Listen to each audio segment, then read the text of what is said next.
আমরা 5টি সরকারের সময় থেকে আমরা এগুলো করে বিগতের সময় আমরাই আপনাদের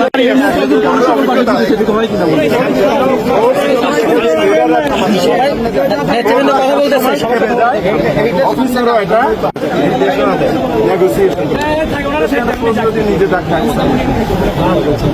যে কোনো ঘটনা নিশ্চিত ব্যবহার হয়েছে আমরা দেখেছি। কারণ দেশের আগের রাজনীতি আমরা করতে চাই, যদি আগের রাজনীতি করতাম আমরা এটা বলছি, এটা আগের রাজনীতি ছিল, আগের রাজনীতি আমরা করবো না। নিয়মতান্ত্রিক প্রতিবাদ জানাবো।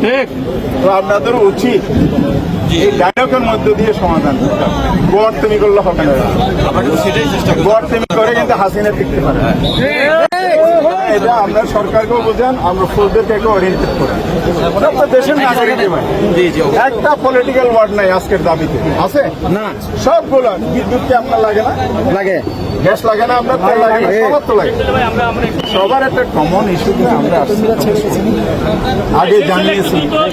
তারপরে যদি আমরা সহায়তা না করেন তা আমরা কি রেসপেক্টেড কথা বলেছি এবং আমাদের বলেছি করেছি যে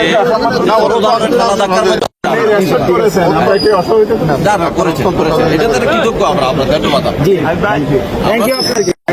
দেখা হবে আবার রাজপথে, সরকার যাবে আর আসবে। আমাদের ওবইয়ের ঠিকানা এটা। এই ছোট ভাই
কারখানা বন্ধ হয়ে যাচ্ছে,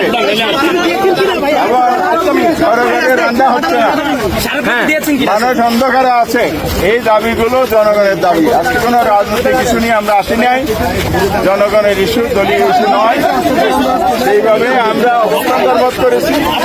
তারপরে আমাদের আজকের কর্মসূচি হচ্ছে অবস্থান সারা দেশের ডিসি অফিসে, সেখান থেকে ডিসির মাধ্যমে ভারতীয় প্রধানমন্ত্রীকে স্মারকলিপি পেশ করা হবে। জনদুর্ভোগের 11 দফা, এটা হলো জনদুর্ভোগের 11 দফা। এই ভিত্তিতে আমরা সারা দেশে তাহলে পড়াচ্ছি। আর সচিবালয়ে একটা মিনিস্ট্রির সাথে এই দাবিগুলো জড়িত। এই জন্য আমরা আজকে একটা প্রকৃতি পদযাত্রা করেছি।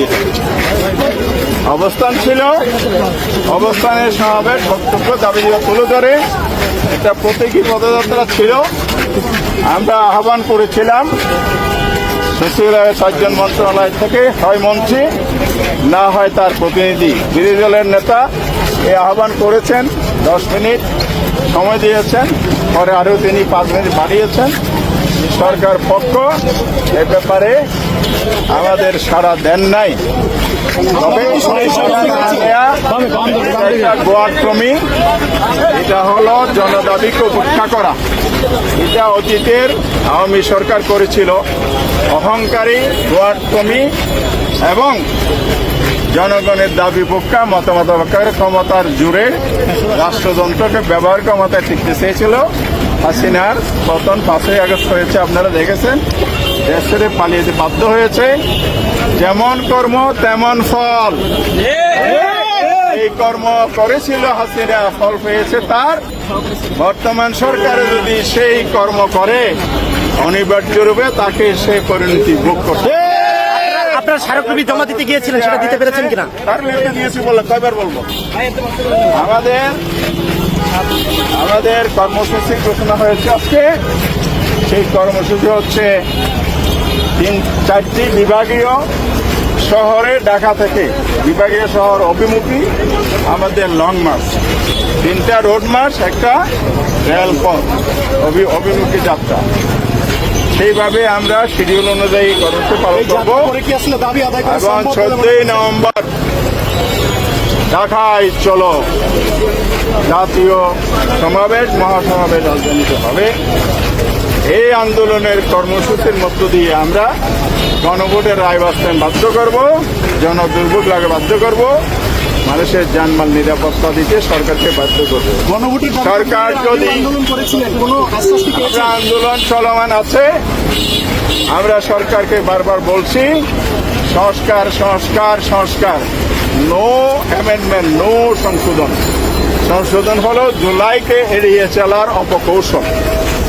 ওই যে অভিযানে নতুন নতুন শব্দ আবিষ্কার করে, যেগুলো ডিকশনারি খুঁজে পাওয়া যায় না। আজকে প্রশাসনের কেমন সহায়তা পেয়েছেন? সংস্কার এটা একটা তামাশা, এগুলো হয় না। সংস্কার ছাড়া আমরা মানব না।